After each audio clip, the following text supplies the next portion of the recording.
Hello students, welcome back to my channel twin physics.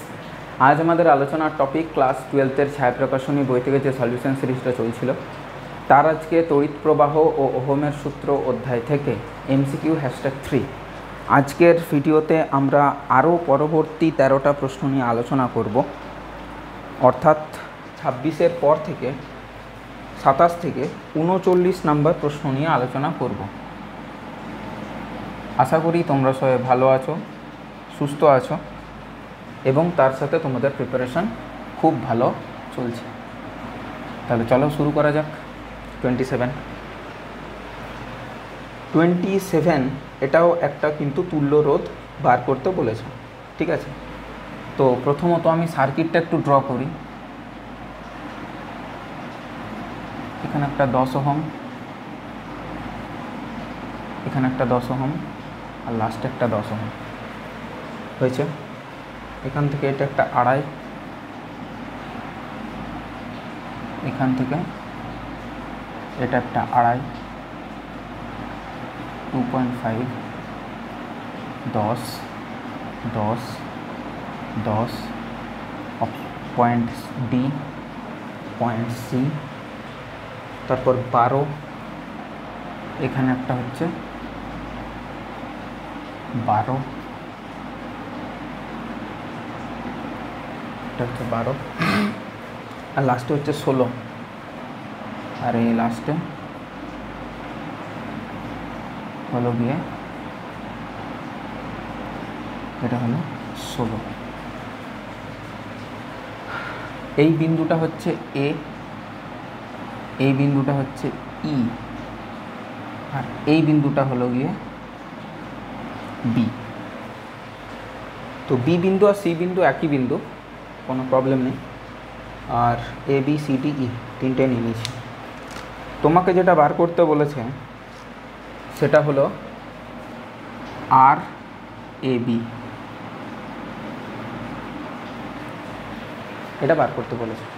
Okay, no problem. তাহলে এটাকে কিভাবে আরও ছোট করা যায়, সিম্পলিফাই করা যায়, সেই জিনিসটাই দেখব।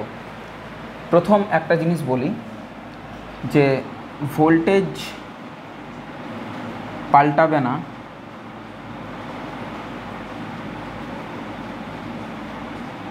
যতক্ষণ না কোনো রোধক, ধারক, আর আরেকটা জিনিস তোমরা এখনও পড়োনি, যারা পড়েছো তারা হয়তো বুঝতে পারবে, আবেশক না আসে, ততক্ষণ অবধি কোনো ভোল্টেজ পাল্টাবে না। হলো?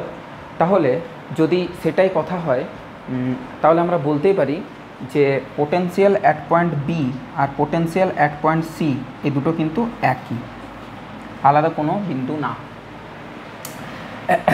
একই রকমভাবে যদি আমি এটাকে এ বলি, এটাকেও এ বলতে পারি, এটাকেও এ বলতে পারি, কোনো পার্থক্য না। তাহলে আমি বলতেই পারি যে potential at point A is equal to potential at point D is equal to potential at point E. কোনো পার্থক্য নেই, আলাদা কিছু নেই। বোঝা গেল? তো ধীরে ধীরে সলভ করি, তাহলে বুঝতে পারবে তোমরা। 10 আর 2.5-এর মধ্যে কি আছে? প্যারালাল আছে। 10 আর 2.5-এর মধ্যে কি আছে? প্যারালাল আছে। তাহলে এটার যদি সিম্পলিফাইড সার্কিট বানাই, কি বললাম? সিম্পলিফাইড সার্কিট যদি আমি বানাই, তাহলে দেখো ডি বিন্দু আর নেব না, এ বিন্দু নেব। এটা হলো আমাদের এ বিন্দু, হলো? আর সেটাই নিচে নেমে গেছে, সেটাকেও এ বিন্দু নাম দিলাম। ই নেব না, এটা দিয়ে কালি পড়ছে।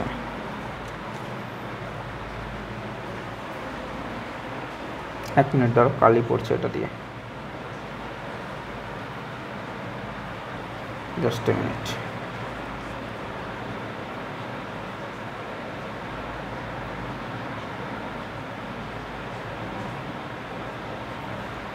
কালিটা বেশি ঢালা হয়ে গেছে, এক মিনিট দাঁড়াও।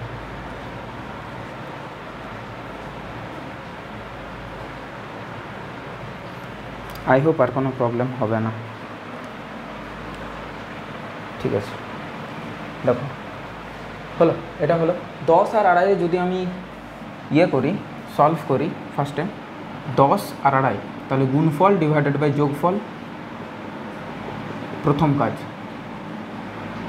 তাহলে গুণফল যদি হয় 10 দুগুণে 20, 20 আর 5 25, আর এখানে হচ্ছে 12.5, 12.5 দুগুণে 25 মানে 2 ওহম, এটা এলো। তাহলে এই দুটো সলভ করে 10 আর 2.5 সলভ করে আসবে 2 ওহম। সেই 2 ওহম আছে, সাথে একটা 10 আছে, সাথে আর একটা 10 আছে, তাহলে এটা হয়ে গেল 2 ওহম, এটা হয়ে গেল 10 ওহম, এটা হয়ে গেল আরও 10 ওহম। ক্লিয়ার হলো? এবার তার সাথে এখানটাতে করে একটা 12 ওহম আছে, এইভাবে নিয়ে নিলাম 12 ওহম, আর ওইদিকে 10 থাক, আর এদিকে একটা 16 আছে। আচ্ছা ওকে, এখানে একটা 16 আছে, আর এই বিন্দুটার নাম নিলাম বি, কারণ বিটাই তো সি, কোনো যায় আসে না তাতে।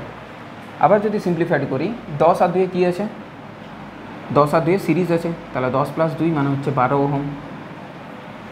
এই 12 ওহমের সাথে মানে অ্যাকচুয়ালি এইটার সাথে এই 2 আর 10 তো 12 হলো, এই 12র সাথে এই 12টা আবার আছে কিসে, প্যারালালে। তাহলে যদি আবার সিম্পলিফাইড ভার্সন করি আমি, তাহলে এখানে 12, তার সাথে প্যারালালে 12,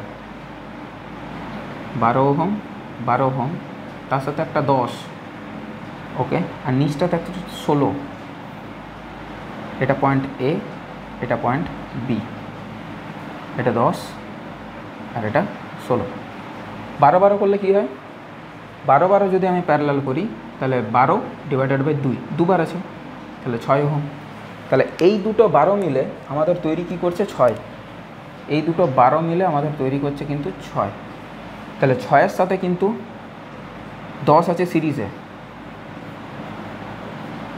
এটা 6 আর এটা হলো 10, তার সাথে প্যারালাল আছে 16, এটা এ পয়েন্ট, এটা বি পয়েন্ট। 10 আর 6 16 সিরিজে, তার সাথে 16 আবার প্যারালাল, দুটো 16 যদি প্যারালালে থাকে তাহলে হয়ে যাবে তোমাদের 8 ওহম, মানে 16/2, তার মানে হচ্ছে 8 ওহম।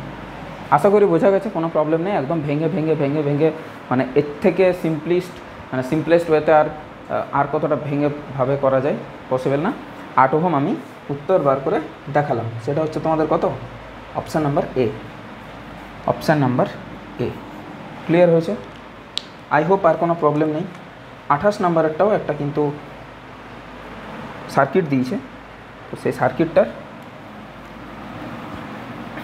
তুল্য রোধ কোথায় বেশি সেই জিনিসটা তোমাকে জিজ্ঞাসা করেছে। দেখো সেটা,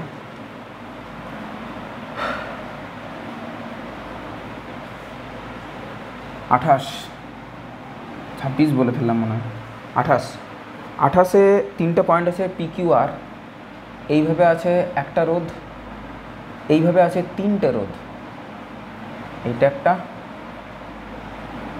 এটা একটা, এইটা একটা, আর এটার সাথে এইটা আছে 2টো রোধ, এইটা একটা, আর এর সাথে প্যারালালি আর একটা।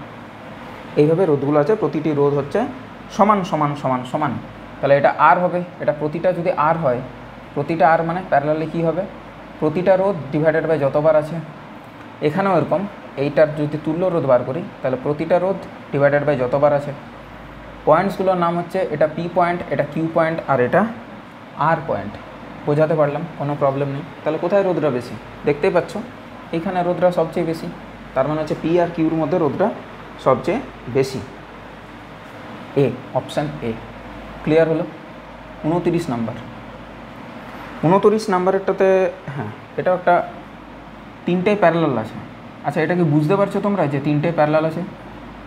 যদি পারছো তাহলে খুব ভালো, যদি না পারছো তাহলে কিন্তু আর একটু পড়াশুনো বাড়াতে হবে। এটা এ, এটা হয়ে গেল বি।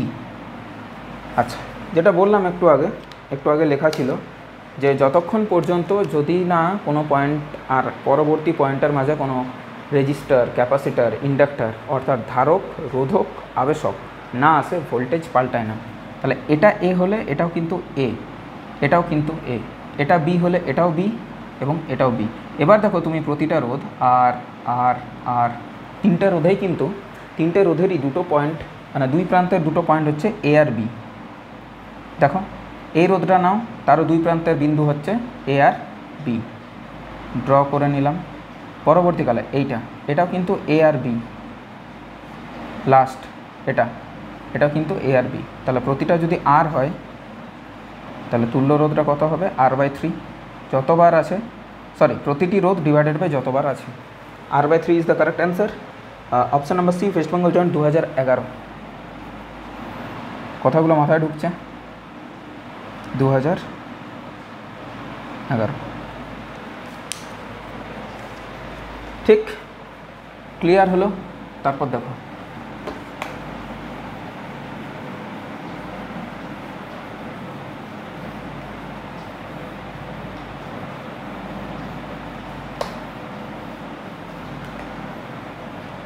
উনতিরিশ নম্বর হয়ে গেল। এরপর 30 নম্বরে দেখো, 30 নম্বরে বলেছে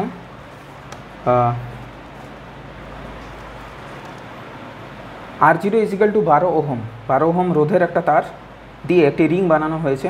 রিংয়ের দুটো অংশ এ ও বি এর মধ্যে একটি ব্যাটারি যুক্ত করা হলে ব্যাটারির তুল্য রোধ হয় 8/3 ওহম। তাহলে L1 আর L2 এর অনুপাত কত? আচ্ছা করিয়ে দিই এটাই। টোটালটা হচ্ছে কত?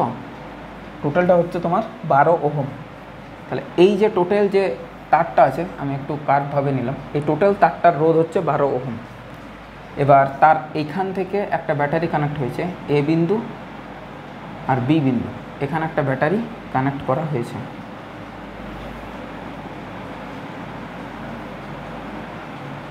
ওকে, ব্যাটারি কানেক্ট করা হয়েছে। এই যে লেন্থটা, এই যে কার্ভের লেন্থটা সেটা L1, আর এই যে বড় যে লেন্থটা সেটা L2 হলো। 12 ওহমের একটা রোধ বিশিষ্ট একটা তার। ব্যাটারি নেওয়া হয়েছে যেটা, সেটা বলে দেয়নি। আচ্ছা তাহলে ধরি এখানকার রোধটা হচ্ছে R1, আর ধরি এখানকার রোধটা হচ্ছে, এই বড়টার রোধটা হচ্ছে R2। যেহেতু টোটাল যে রোধটা সেটা হচ্ছে 12 ওহম, তাই দুজনের যোগ হবে 12 ওহম। এটা অ্যাগ্রি করবে আশা করি। টোটাল তারের রোধ তো 12 ওহম, তাহলে একটা অংশের যদি রোধ R1 হয়, একটা অংশের রোধ যদি R2 হয়, তাহলে দুটো অংশের রোধ মিলে টোটাল রোধটা হবে হুইচ ইজ 12 ওহম দেওয়া আছে।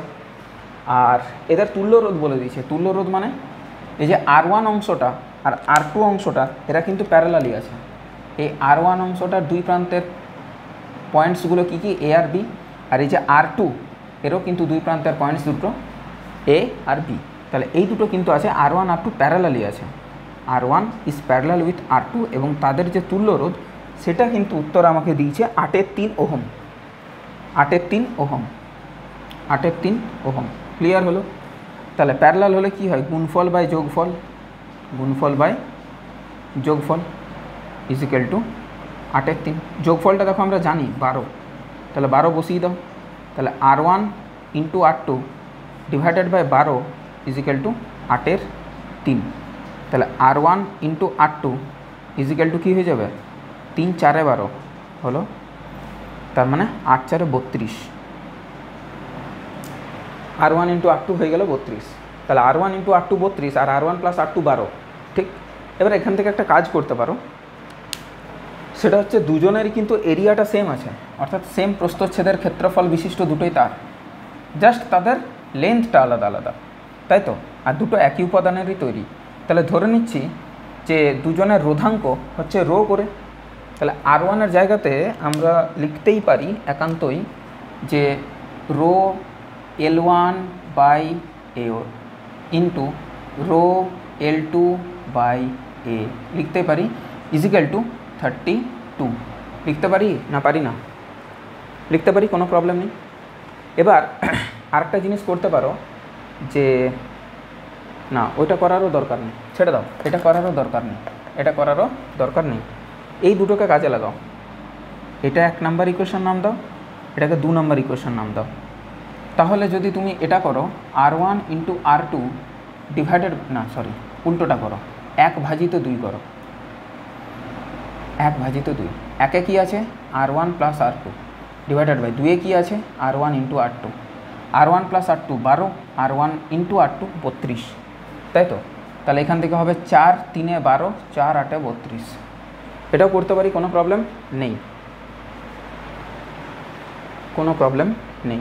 ঠিক আছে, তাহলে এবার যদি আমি লসাগু করি, নাকি ঠিকঠাক আসছে না, অনুপাতটা পাওয়া যাচ্ছে না, না এটা হচ্ছে মুশকিল। সলভ হয়ে যাবে, এক্ষুনি সলভ হয়ে যাবে, সেটা বড় ব্যাপার না, মানটা বসিয়ে দিলেই হয়ে যাবে, সেটা করা যেতেই পারে। আমি অন্য কিছু আইডিয়া করছিলাম কিন্তু সেটা আমার লাগু হচ্ছে না। ঠিক আছে, বাদ দিয়ে দাও, এটা তো যাওয়ার দরকার না। দুটো অজানা ইকুয়েশন, দুটো অজানা রাশি, দুটো ইকুয়েশন হয়ে যাবে। R1 ইজিক্যাল টু কী দাঁড়াচ্ছে, 12 মাইনাস R2, সেটা পুট করে দাও 2 নম্বর ইকুয়েশন। R1 মানে 12 minus R2 into R2 is equal to, আমার অ্যাকচুয়ালি রেশিও নেওয়ার ছিল, R1 বাই R2টা কত হচ্ছে, রেশিও নেওয়া যাবে না কোনো মতেই, যোগফল আছে আর গুণফল আছে। 8 আর 4 বুঝতে পারছি, আমিও বুঝতে পারছি, কিন্তু সেটা ঠিক মেনে নেওয়া তো যায় না। 8 আর 4,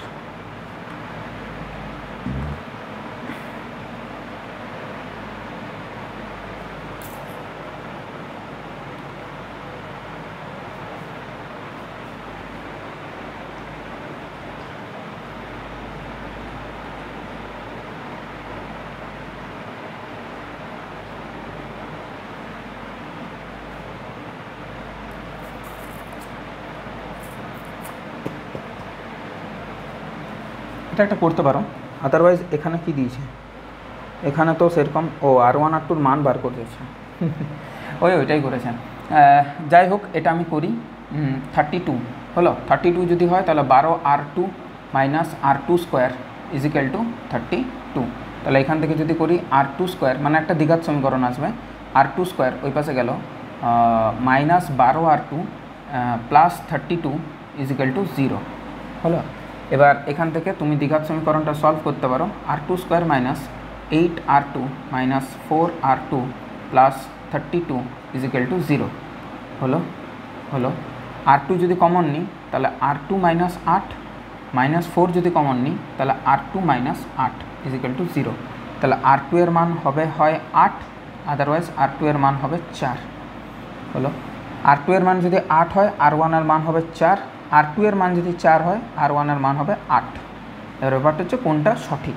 সঠিক আর কিছুই না, যেহেতু R ভেরিসাস L লেন্থের উপরে ডিপেন্ডেন্ট, তাহলে যার লেন্থ বড় তার রেজিস্ট্যান্সও বড়, R1 ভেরিসাস L1 আর R2 ভেরিসাস L2, এটাও ঠিক। তাহলে কার লেন্থ বেশি, ওর লেন্থ বেশি, সরি L2 এর লেন্থ বেশি।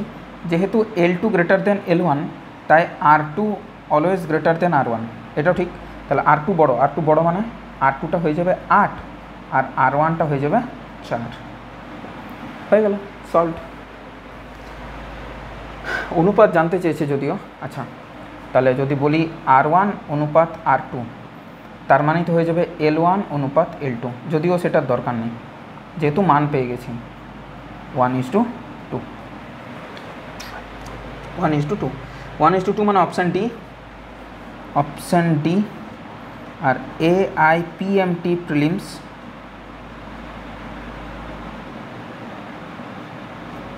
2011, ব্যাস।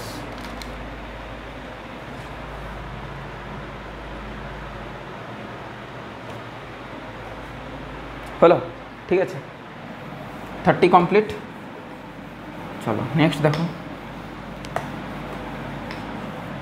নেক্সট হচ্ছে 32তে বলেছে, 31, প্রতিটি রোধ আর এরকম 6টি তারকে সংযুক্ত করে একটি চতুস্তলকীয় গঠন তৈরি করা হলো।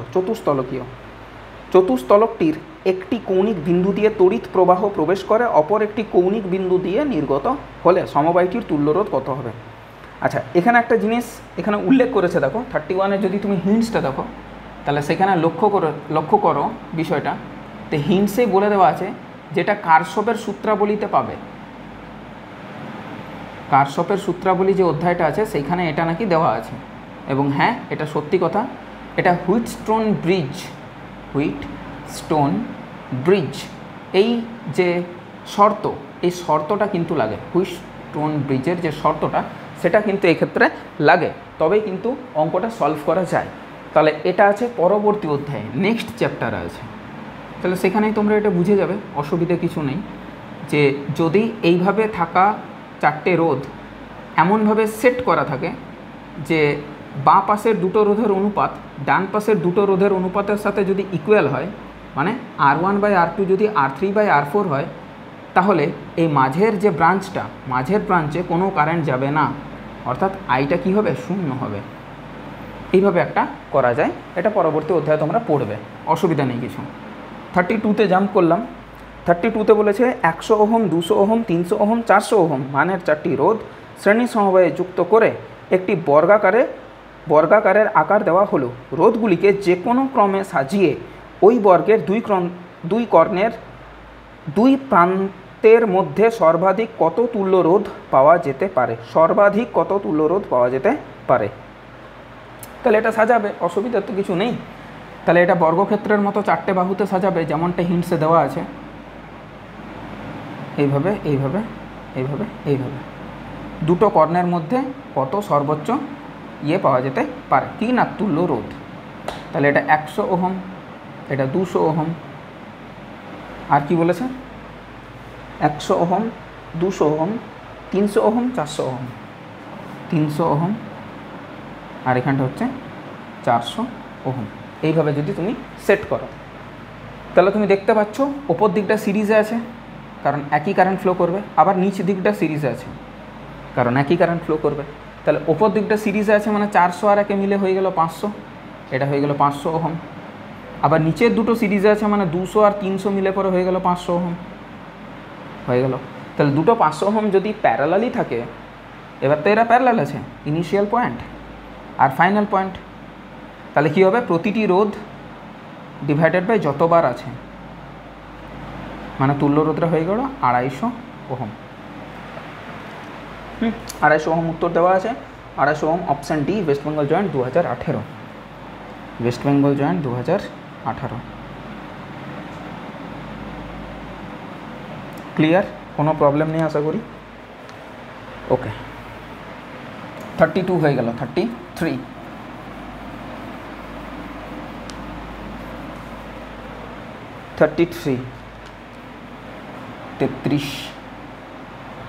33 নম্বর প্রশ্নতে কি বলেছে দেখো। বলেছে প্রদত্ত বর্তনীতে তড়িৎ প্রবাহ যখন স্থির মানে পৌঁছায় তখন সি ধারকত্ব বিশিষ্ট ধারকটির আধান কত হবে। আচ্ছা, আধানটা পেতে গেলে ভোল্টেজটা পাওয়া যায়। মিডিল যে সার্কিটটা আছে, মিডিল সার্কিটটাতে ভোল্টেজ কত সেটা পেতে হবে।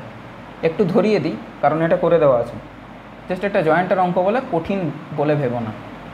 এটা আর আছে, এখানটাতে একটা ক্যাপাসিটার দেওয়া আছে, এখানটাতে আরেকটা রোধ আছে, সেই রোধটা R1, আর এখানে কেবল একটাই রোধ আছে, সেই রোধটা হয়ে গেল R2। যে ব্যাটারিটা নেওয়া হয়েছে সেটা হচ্ছে E। কোনো প্রবলেম না এত দূর অবধি। তাহলে মিডিল ব্রাঞ্চটাতে পোটেনশিয়াল ডিফারেন্সটা তোমাকে বার করতে হবে। কথাটা ক্লিয়ার হলো, কোনো প্রবলেম নেই। বেশ, স্থির মানে তড়িৎ প্রবাহ হওয়ার অর্থ হলো ধারকের মধ্যে তড়িৎ প্রবাহ শূন্য। ইয়েস, স্থির মানের তড়িৎ প্রবাহ মানে, স্থির মানে তড়িৎ প্রবাহ মানে হচ্ছে আইটা কনস্ট্যান্ট হয়ে গেছে, আইটা কিন্তু আর ইনক্রিজ করেনি। তাহলে আইটা কনস্ট্যান্ট হয়ে যাওয়ার মানেটা কী বোঝো জানো? তার মানে হচ্ছে এই যে ক্যাপাসিটার সি, তার যে চার্জিং সেটা কমপ্লিট হয়ে গেছে। চার্জিং অর্থাৎ ক্যাপাসিটার যে চার্জ হচ্ছে এটা কি হয়ে গেছে, কমপ্লিট হয়ে গেছে। এ কিন্তু আর চার্জ নেবে না, ওর কিউ কিন্তু ম্যাক্সিমাম হয়ে গেছে। এটা কি বোঝা গেল? ম্যাক্সিমাম হয়ে গেছে, সেই ম্যাক্সিমাম কিউটাই বার করতে বলেছে। সেটা তখনই পারবে যখন সি এর দুই প্রান্তে পোটেনশিয়াল ডিফারেন্সটা তুমি বার করতে পারবে, না হলে পারবে না। তাহলে যদি বর্তনীতে প্রবাহ মাত্রা আমাকে নির্ণয় করতে হয়, মানে এটার মধ্যে দিয়ে তো আর কোনো কারেন্ট যাবে না, এটার মধ্যে দিয়ে যাওয়া কারেন্টটা হচ্ছে শূন্য। কনস্ট্যান্ট মানে কি, তার মানে ওটা দিয়ে আর কোনো কারেন্ট যাবে না। আর এমনি তো ডিসি কারেন্ট সি দিয়ে প্রবাহিত হয় না। কি বললাম, ডিসি কারেন্ট ক্যাপাসিটার দিয়ে প্রবাহিত হয় না, এসি কারেন্ট প্রবাহিত হয়। তাহলে এটার মধ্য দিয়ে কোনো কিন্তু কারেন্ট যাবে না, I = 0 এর জন্য। তাহলে যেন সার্কিটটা এমনি হয়ে গেল কি, তাই তো? এটা আর, এটা R2, আর এটা হচ্ছে তড়িৎচালক বল। তাহলে যদি আমি বলি যে কারেন্ট কতটা প্রবাহিত হচ্ছে না, তড়িৎচালক বল divided by total resistance which is R + R2, current পেয়ে গেলাম, কোনো প্রবলেম নেই। আচ্ছা বেশ, এই কারেন্টটা পাওয়ার পরে যদি আমি তোমাদেরকে বলি ধারকের দুই প্রান্তের বিভব প্রভেদ কত? ধারকের দুটো প্রান্তের বিভব প্রভেদ কত? এইখানটায় আর এইখানটায় বিভব প্রভেদ কত, অর্থাৎ পোটেনশিয়াল ডিফারেন্সটা কত? তাহলে এই যে পয়েন্টস নিয়েছে এখানে, এটাকে এ পয়েন্ট নিয়েছে, এটাকে ডি পয়েন্ট নিয়েছে, অর্থাৎ আমি চাইছি ভি এডি। আচ্ছা ভি এডিটাই এই বিন্দুটা হবে না? একই জিনিস তো, মানে এটাকে নাম দিয়েছে এরা বি, তাহলে ভি এডি আর ভি এবি একই হবে না আলাদা হবে? তুমি বলবে স্যার একই কেন হবে, আলাদা হবে? ডি বিন্দু আর বি বিন্দুর মাঝে যে স্যার রোধক আছে, আপনি বললেন যে দুটো বিন্দুর পোটেনশিয়াল তখন সেম হয় যদি তাদের মাঝে কোনো রোধক, ধারক কিংবা আবেশক না থাকে। স্যার এখানে আছে তো, ইয়েস এখানে আছে, কিন্তু এটা তখন পোটেনশিয়ালটা ড্রপ করাতো, ডি আর বি এর পোটেনশিয়াল একই হতো না যদি এটা দিয়ে কারেন্ট যেত। কারেন্ট গেলে এই রোধটা ডি আর বি এর মধ্যে একটা পোটেনশিয়াল ড্রপ তৈরি করতো, হুইচ ইজ IR1, কিন্তু IR1 পোটেনশিয়াল ড্রপটাই তৈরি করতে পারবে না, বিকজ অফ এই যে ব্রাঞ্চটা আছে এ থেকে বিতে বা বি থেকে এতে কোনো কারেন্ট প্রবাহিত হচ্ছেই না, তবে তো কী করে পোটেনশিয়ালটা ড্রপ করাবে? এই রোধটা পোটেনশিয়াল ড্রপই করাতে পারবে না, তাহলে ডি বিন্দুর পোটেনশিয়ালও যা, বি বিন্দুর পোটেনশিয়ালও যা, তাই সেম। তাহলে সেটাই যদি আমাকে বার করতে হয় একান্তভাবেই, অর্থাৎ বিভবটা বার করতে হয়, তাহলে আমি এইখানকার না হয় বার করে নেব, IR বসিয়ে নেব এইখানকার, ঠিক আছে? আমি এই বিন্দুটার নাম দিচ্ছি পি, এই বিন্দুটার নাম দিচ্ছি কিউ, তাহলে সেটাই কি ভি পি কিউ নয়? ইয়েস স্যার অবশ্যই। আর এখান দিয়ে যাওয়া কারেন্ট আমি জানি, ইয়েস এটা এখান থেকে যাওয়া কারেন্ট আমি জানি, আর এখানকার রোধ স্যার আমি জানি R2, তাহলে আমাদের কাছে কত দাঁড়িয়ে গেল? আই মানে হচ্ছে E/R+R2 গুণিত হয়ে গেল R2। ক্লিয়ার হলো? এই পরিমাণ পোটেনশিয়াল ড্রপটা হবে ধারকের দুই প্রান্তে। ধারকের দুই প্রান্তে ভি পেয়ে গেলাম, তাহলে ধারকের মধ্য দিয়ে কত সি স্টোর হবে সেটাও পেয়ে যাব। পোটেনশিয়ালটা আমি বললাম ER2 ডিভাইডেড বাই R+R2, এটা হয়ে গেল ভি ইন্টু সি, সি মানে ওর যা সি, এটা ER2C/R+R2, ER2C/R+R2। ক্লিয়ার হলো? এটা হচ্ছে জেই মেন 2017, জেই মেন 2017। ক্লিয়ার হয়েছে? কোনো প্রবলেম নেই? 33 কমপ্লিট।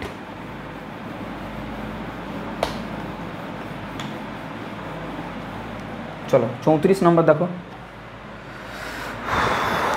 34 বলেছে কে সুইচটিকে অন করার বহুক্ষণ পরে 2 ওহম রোধের মধ্য দিয়ে প্রবাহের মান কত হবে? এটাও একটা হিন্টস দিয়ে দিয়েছে যে কে সুইচটি অন করার অনেকক্ষণ পর 1 মাইক্রোফ্যারাড আর 2 মাইক্রোফ্যারাড, অনেকক্ষণ পর মানে কারেন্ট যতটা যাওয়ার চলে গেছে, কারেন্ট ম্যাক্সিমাম, আর কারেন্ট যাবে না ক্যাপাসিটারের মধ্য দিয়ে, তাহলে 1 মাইক্রোফ্যারাড আর 2 মাইক্রোফ্যারাডের মধ্য দিয়ে ধারক দুটির মধ্যে মুক্ত বর্তনের কাজ করবে, মানে ধারক দুটো দিয়ে কোনো কারেন্ট ফ্লো করবে না।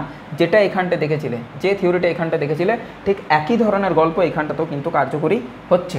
তাহলে আমাদের যে সার্কিটটা ছিল সেটা আর আমি আঁকছি না, আমি সেটা ডিসকানেক্টেড করে পরে আঁকছি। এটার মধ্য দিয়ে আর কেউ যাবে না, এটা দিয়ে হয়ে গেল, এটা দিয়ে হয়ে গেল, এখানে একটা রেজিস্ট্যান্স আছে, হলো। তারপরে নিচের সার্কিটে চলে আসি, এটা কিন্তু 100 ওহম, নিচের সার্কিটটাতে চলে আসছি, এখানে দেওয়া আছে 200 ওহম, এইভাবে কানেক্টেড আছে 200 ওহম, এদিকে গেল, তারপর 300 ওহম, তারপর আবার ডিসকানেক্টেড, এখানটাতে 300 ওহম, আবার ডিসকানেক্টেড, আবার এমনি করে কানেক্ট করে নিলাম, ডিসকানেক্টেড আছে এখানটায় ডিসকানেক্টেড আছে, হলো। ওপরটাতে কত আছে? 400, 6 ভোল্টের ব্যাটারি, এটা 400 ওহম, 6 ভোল্টের ব্যাটারি, পজিটিভ নেগেটিভ, এটা কত? 6 ভোল্টের ব্যাটারি, আরেকটা চাবি দেওয়া আছে এইভাবে, তারপর কানেক্ট করা আছে। গোটা জিনিসটা বুঝতে পারা গেল, কোনো অসুবিধা নেই। তাহলে এই ব্রাঞ্চে কোনো কারেন্টই ফ্লো হবে না, এই ব্রাঞ্চে কোনো কারেন্টই ফ্লো হবে না, যেন এখান থেকে কারেন্ট নির্গত হয়ে এখান দিয়ে গিয়ে এখানটাতে ঘুরে গিয়ে এখানটাতে গিয়ে এখানে চলে আসবে, যদি এটাকে কী করা হয়? লক করা হয়। বোঝাতে পারলাম আশা করি, যদি এই কে চাবিটাকে লক করা হয়। ক্লিয়ার হয়েছে? কারেন্টের ডিরেকশানটা বোঝা গেছে? তাহলে যদি তাই হয়, তাহলে তুমি বুঝতেই পারছো যে এখানে 200 ওহম আর 400 ওহম এই দুজন কিন্তু রোধ কাজ করবে, অন্য কোনো রোধ কাজ করবে না। আর তুল্যটা হয়ে যাবে কেবলমাত্র 200 + 400 600 ওহম। এবং এখান থেকে জানতে কী চেয়েছে 200 ওহমের মধ্য দিয়ে কত কারেন্ট ফ্লো করবে। তাহলে কারেন্ট ফ্লো করবে হচ্ছে potential difference divided by R তুল্য, 1 এর 100 অ্যাম্পিয়ার,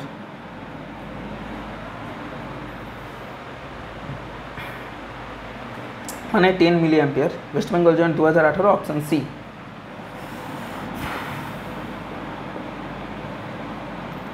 ওয়েস্ট বেঙ্গল জয়েন্ট 2018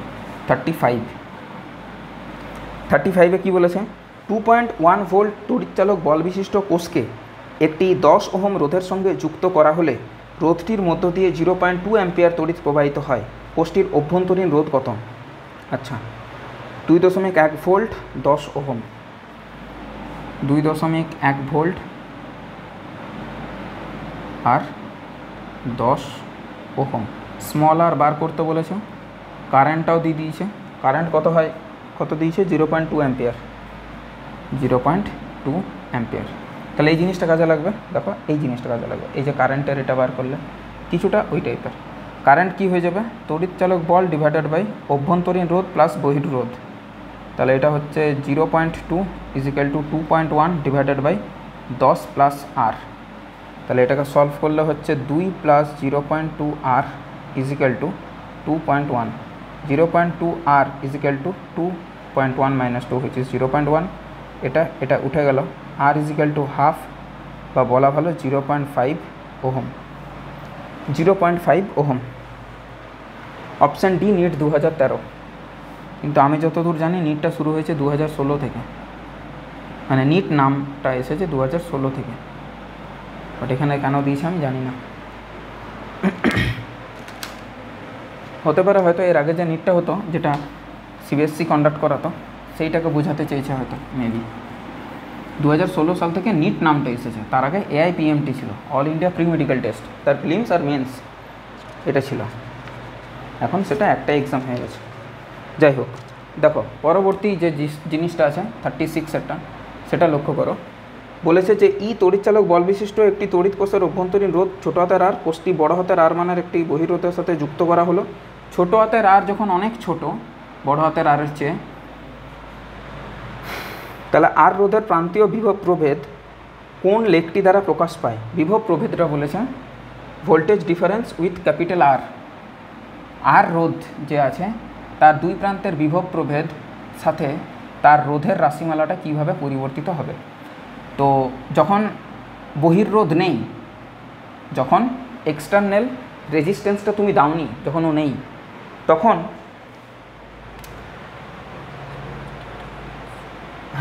যখন এক্সটার্নাল রেজিস্ট্যান্স দাওনি তখন কিন্তু ওর ভোল্টেজটা কত? আচ্ছা এইসব বাদ দাও।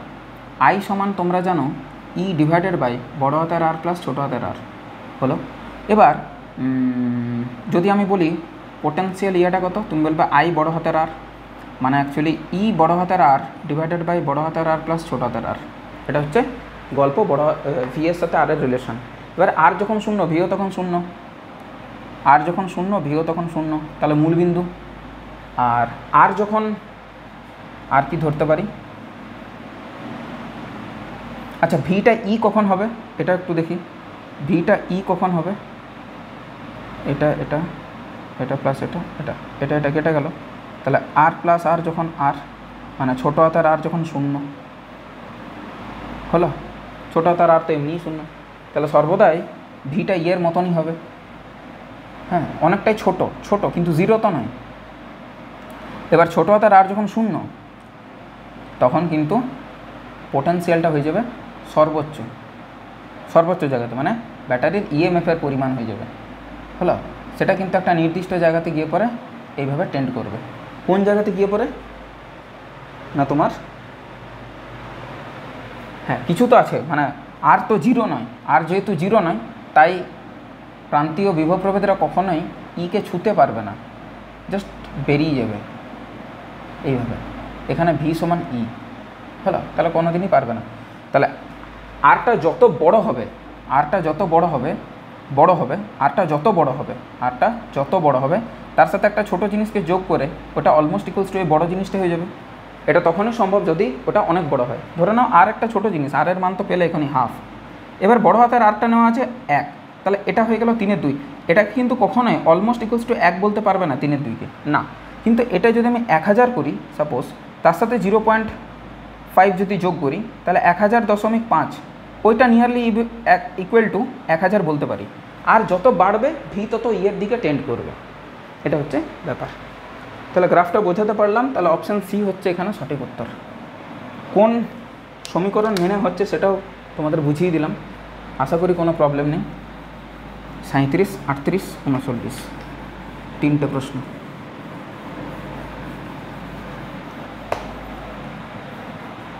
সাঁত্রিশ নাম্বার দিয়েছে যে বর্তনীতে গ্যালভানোমিটারের সঙ্গে শান্ট যোগ করা হয় কেন, যাতে শান্টের মধ্য দিয়ে অধিকাংশ কারেন্ট বেরিয়ে যায়। গ্যালভানোমিটারের প্রবাহ মাত্রা কমানোর জন্য অপশান ডি, যাতে গ্যালভানোমিটারের মধ্য দিয়ে কারেন্টটা কম যায় আর শান্টের মধ্য দিয়ে কারেন্টটা বেশি যায়, তাই শান্টকে প্যারালালি কানেকশান করা হয়। এবং তাই না শান্টের যে রোধ ওটা অনেক কম করা হয়, যাতে সেখানে বেশি থেকে বেশি কারেন্ট যেতে পারে। 38, 100 ওহম রোধের একটি গ্যালভানোমিটারের সমান্তরালে 1 ওহম রোধের একটি শান্ট যোগ করা হলে মূল প্রবাহের কত অংশ গ্যালভানোমিটারের মধ্য দিয়ে যাবে? ওকে, ভেরি গুড। আমি এটা একদম ব্যাখ্যা করে করাই তোমাদের। এটা হচ্ছে তোমাদের গ্যালভানোমিটার, আর এটা হচ্ছে বাহ্যিকভাবে একটা শান্ট যোগ করেছি সাপোজ, এ হচ্ছে ব্যাপার, এটা শান্ট। তাহলে যদি আমি বলি যে গ্যালভানোমিটারের দুই প্রান্তে ওহমের সূত্র লাগাও, তুমি কি করবে? তুমি করবে স্যার আইজি গুণিত জি, এটা হচ্ছে ওহমের সূত্র, সমান কি গ্যালভানোমিটারের দুই প্রান্তের বিভব প্রভেদ। আচ্ছা, গ্যালভানোমিটারের দুই প্রান্তের বিভব প্রভেদ যা, এস বা শান্টেরও দুই প্রান্তের বিভব প্রভেদও তাই, কারণ তারা প্যারালালি কানেক্টেড আছে। তাহলে তারও যদি আমি ওহমের সূত্র লাগাই, আইএস ইন্টু এস বলতে পারি, কোনো প্রবলেম নেই। ওকে, এবার আইজি বলছি, আর জি আর এস দেওয়া আছে 100 আর 1, ওটাও বসিয়ে দাও। তাহলে আইজি গুণিত 100 ইজিক্যাল টু আইএস গুণিত 1, এটাও ঠিক আছে। এবার জানতে চেয়েছে মূল প্রবাহের কত অংশ গ্যালভানোমিটারের মধ্য দিয়ে যাবে, মানে আইজিটা কত হবে। টোটাল কারেন্ট যদি আই হয় এখানে, তাহলে এটা হচ্ছে আইজি, এটা হচ্ছে আইএস। আমরা কি বলতে পারি না যে আই মানে হচ্ছে আইজি প্লাস আইএস? হ্যাঁ স্যার পারি, দুটো অংশে ভাগ হয়ে গেছে। তাহলে মূল প্রবাহের কত অংশ, মানে আই নিচে, তার কত অংশ গ্যালভানোমিটারের মধ্য দিয়ে যাচ্ছে, এই জিনিসটা তোমার কাছে জানতে চাইছে, আইজি বাই আই। তাহলে আই মানেই তো কোথাও একটা আইজি বাই আই না লিখে আমরা লিখতে পারি আইএস প্লাস আইজি। হ্যাঁ স্যার লিখতে পারি, কোনো প্রবলেম নেই। তাহলে যদি লিখতেই পারি সব কিছু, তাহলে প্রবলেমটা কোথায়? তাহলে এই পাশে হয়ে গেল IS is equal to 100 times of IG, এটা করে ছেড়ে দাও। আমার দরকার কি IG by IS plus IG, সেটা কত হবে? আইজির জায়গায় আইজি রাখলাম, আইএসের জায়গাতে লিখলাম 100 আইজি প্লাস আইজি, তাহলে আইজি ডিভাইডেড বাই 101 আইজি কেটে গেল, তাহলে 1-এর 101। তাহলে মূল প্রবাহের কত অংশ, এটা হচ্ছে মূল প্রবাহের কত অংশ, না মূল প্রবাহের তোমার কত অংশ 1-এর 101, না মূল প্রবাহের 1-এর 101 অংশ গ্যালভানোমিটারের মধ্য দিয়ে যাবে। Option number D, C, option number C. Theory মুখস্থ করো, ওই করতে যেও না, শর্টকাট করতে যেও না, নাহলে কিন্তু ফেঁসে যাবে। একটু যদি কোশ্চেন ঘুরিয়ে দিয়েছে ব্যাস তুমি কিন্তু মরলে, ঠিক আছে? চলো শেষ প্রশ্ন, MCQ #3 শেষ প্রশ্ন 39। হ্যাঁ ভিডিও চলছে বিন্দাস, কোনো প্রবলেম নেই। 39 তাই তো? ওকে, 39 কি বলেছে? আর রোধের একটি গ্যালভানোমিটার একটি বর্তনীতে যুক্ত আছে, বর্তনীর মূল প্রবাহ মাত্রা গ্যালভানোমিটারের যে সহন ক্ষমতার প্রবাহ মাত্রা তার কে গুণ, মানে টোটাল কারেন্টটা গ্যালভানোমিটারের মধ্যে দিয়ে যত কারেন্ট যাচ্ছে তার কে গুণ। ওকে, তাহলে বলছে যে শান্ট ব্যবহার করা যাবে, মানে এস জানতে চেয়েছে এই ক্ষেত্রে। আচ্ছা এই সূত্রটাই কাজে লাগাচ্ছি, IG into G is equal to IS into S. S জানতে চেয়েছে, তাহলে এস জানতে চাইলে কী হবে? আইজি বাই আইএস গুণিত জি। আচ্ছা জি এর মানটা অ্যাকচুয়ালি এখানে আর ধরেছে, আর রোধের গ্যালভানোমিটার। তাহলে এখানে দেখো একটা জিনিস এখান থেকে পাওয়া যাবে, অসুবিধা নেই কিছু। এটা থেকে একটু ব্যাখ্যা করা যেতে পারে। আই মানেই তো আইজি প্লাস আইএস, সেটা মানে হচ্ছে আইজি গুণিত কে। বেশ ভালো জিনিস। আইজিকে আইজি রেখে দাও, আচ্ছা জিটা তো আর, আচ্ছা আইজিকে আইজি রেখে দাও, আর আইএস এখান থেকে পাচ্ছি, আইএস এখান থেকে কত পাবো, I G K minus IG, এটা বসিয়ে দাও, I G K minus IG, তাহলে আইজি গুণিত আর, নিচটা থেকে আইজি কমন নিয়ে নাও, পড়ে থাকে কে মাইনাস ওয়ান, এটা কেটে গেল, তাহলে আর বাই কে মাইনাস ওয়ান, আর বাই কে মাইনাস ওয়ান, আর by K minus one, option number D, option number D. আর একটা ফ্রি জিনিস তোমাদের বলে যাই, 40 নাম্বার একটা, এটা পরেও আলোচনা করব, চিন্তা নেই। এই দুটো সিরিজে আছে V1 আর V2, তাদের যে যোগফলটা হবে তার সাথে এই V3 আছে প্যারালালে, তাহলে এদের যোগফলের যে বিভব প্রভেদ সেটা, অর্থাৎ এদের সমষ্টি করে যেটা, সেটা প্যারালালি যেহেতু আছে তাহলে তার সাথে বিভব প্রভেদটা ইকুয়াল হবে, তাহলে V1 + V2 = V3, option number C. Easy লাগলো, চোখে পড়লো, করে দিলাম, ইজি লাগলো, চোখে পড়লো, তাই করে দিলাম। এখানে আমাদের শেষ হলো MCQ #3। এর পরের ভিডিওতে আমরা MCQ #4 নিয়ে আলোচনা করবো, যেখানে লাস্ট 13টা প্রশ্ন নিয়ে আলোচনা করবো, 41 থেকে, মানে 40 থেকে ধরো 40 থেকে 52 নাম্বার প্রশ্ন নিয়ে। টিল দেন পড়াশোনা করতে থাকো, ভালো থাকো, সুস্থ থাকো, টেক কেয়ার, বাই।